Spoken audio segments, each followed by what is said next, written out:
Block breaking games, or brick breaking games, or bounce ball blockbusters, or whatever, were a staple of early video games. Games like Breakout, which was designed by eventual tech legends Nolan Bushnell, Steve Wozniak, and Steve Jobs. Man, both Steves.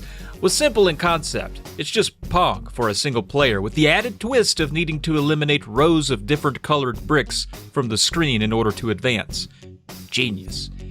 Even Space Invaders was clearly inspired by the concept, except with the added pressure of having alien critters slowly descend upon you while creepily dancing in step with one another on their way to eat your soul and the souls of all your loved ones.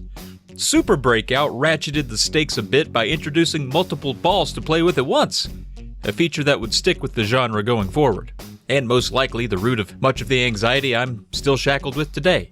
Oh my god, so many balls, which one do I... oh well.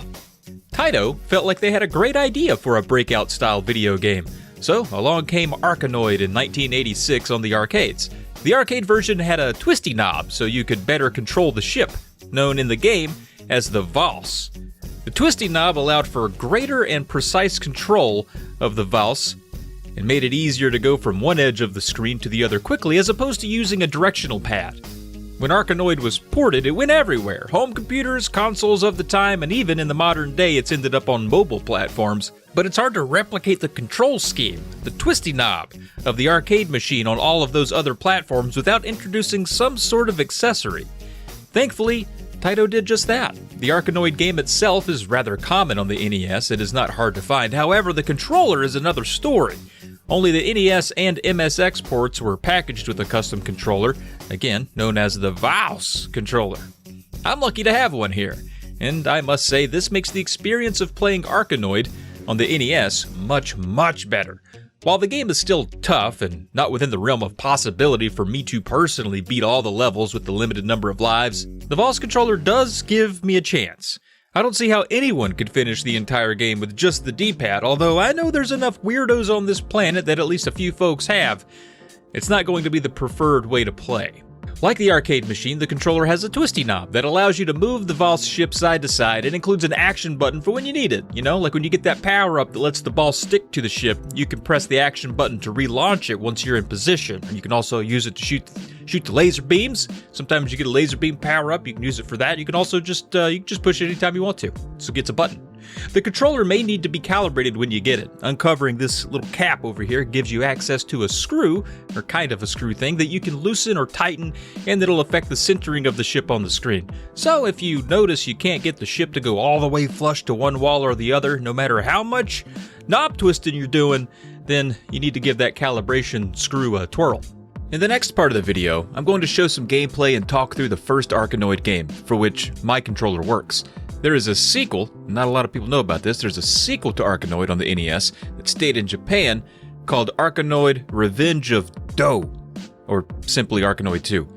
It released on arcades and was ported to a few other platforms like the Atari ST and Commodore 64, but never to the North American NES. Even though I used the ROM in this case in order to play the game on my NES and capture footage, my NES Arkanoid Vaus controller does not work with the sequel, which made that one very tedious to play with just the controller, and was very painful for my sweet innocent thumb who just wanted more time with the Vaus controller, but was instead dragged harshly back and forth along the rigid D-pad of the NES controller while I struggled to get from one edge of the screen to the other before completely whiffing on a ball. Anyway, let's see what's up with Arkanoid on the NES.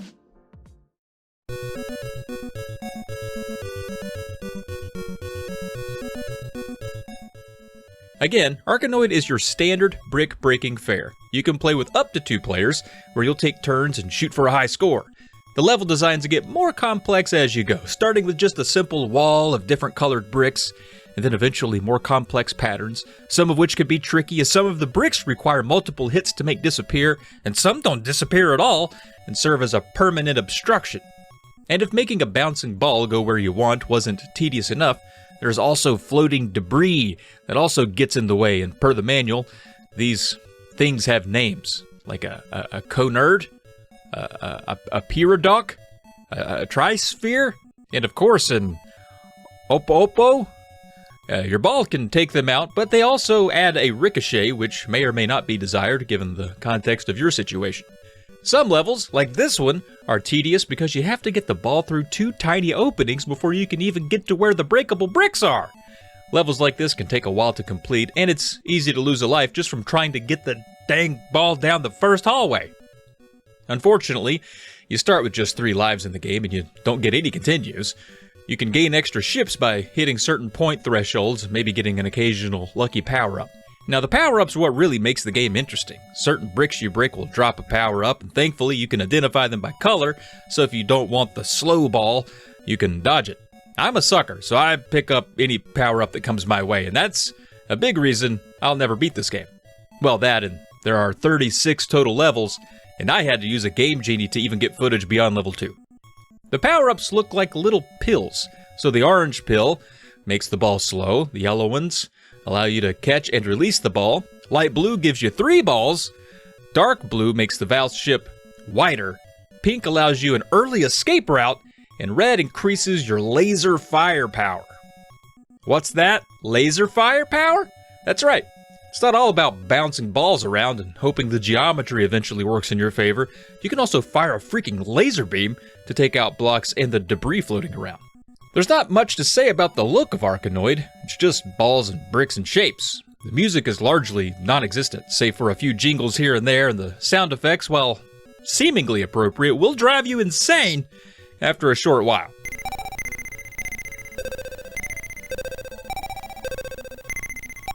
The game could have really benefited from a backing track of some sort. All said, Arkanoid on the NES is a classic and a great port, especially if you have the Vaus controller on your side.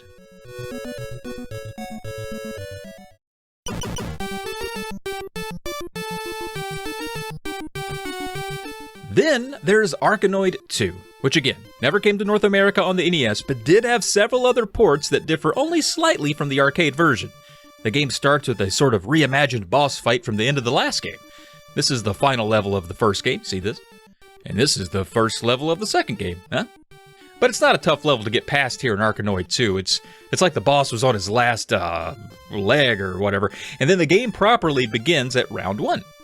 As you can imagine, the game operates the same, with a few small wrinkles here and there. Graphically, you'll notice they tried to zest up the bricks by making some of them have a 3D shape to them. I prefer the old style myself. And there's a new kind of spicy brick that will regenerate after a few seconds. Thankfully, you don't have to eliminate those to complete a level, but they are still annoying. There's still no backing music, and the sound effects are largely unchanged. There are new obstacles floating around, like bubbles and little ringed planets, and what are these, bugle snacks? There are some different power-ups as well, like having multiple Vaus ships, splitting the ball into 8, having a ball that can go through gold bricks. You could also gain an extra life. That might have been in the last game. I don't remember. Where the first game had 35 levels and 1 boss fight at the very end, equaling 36 total levels, this one has 32 brick-breaking levels and 3 boss fights, resulting in 35 total levels. One thing that really makes this one stand out is that you can go into edit mode and create your own brick-breaking puzzle, complete with different colored bricks, indestructible bricks, and you can even place the power-up items wherever you want. It's actually pretty neat. You can play your own level after saving it. I made my own level too difficult like a dope, but it was pretty fun to mess around in the editor, I gotta say.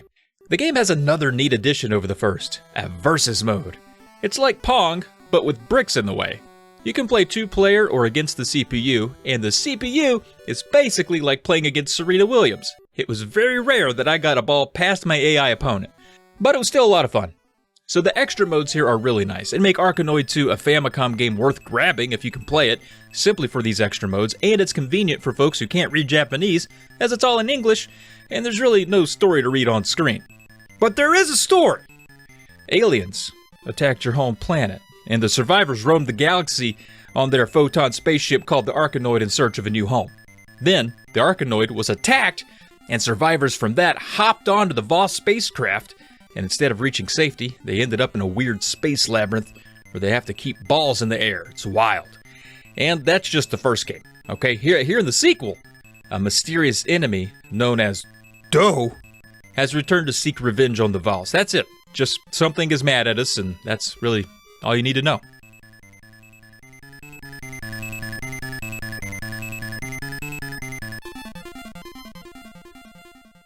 Of these two Arkanoid games, it's kind of a mixed bag of pros and cons. Arkanoid 1 feels great to play if you have the Vaus controller to maximize your fun potential, but Arkanoid 2 has the edit and versus modes that make an otherwise simplistic experience more worth your time. But it doesn't work with the NES Vaus controller. You'll have to have the Famicom Vaus controller in order to experience that one that way. I just didn't have any way to try it. Really, you can't go wrong with getting either or both or none. You know, maybe brick breaking games aren't your thing, and that's fine. That's a little weird, but it's fine. The Arkanoids don't stop there, though. All right, there are plenty more in the series, and even a few that have released in recent years. So if neither of these bounce your balls, maybe try one of the more modern ones and see what you think. But that's all I have for you in this one. So as always, be skeptical of mystery space pills. And thanks for watching.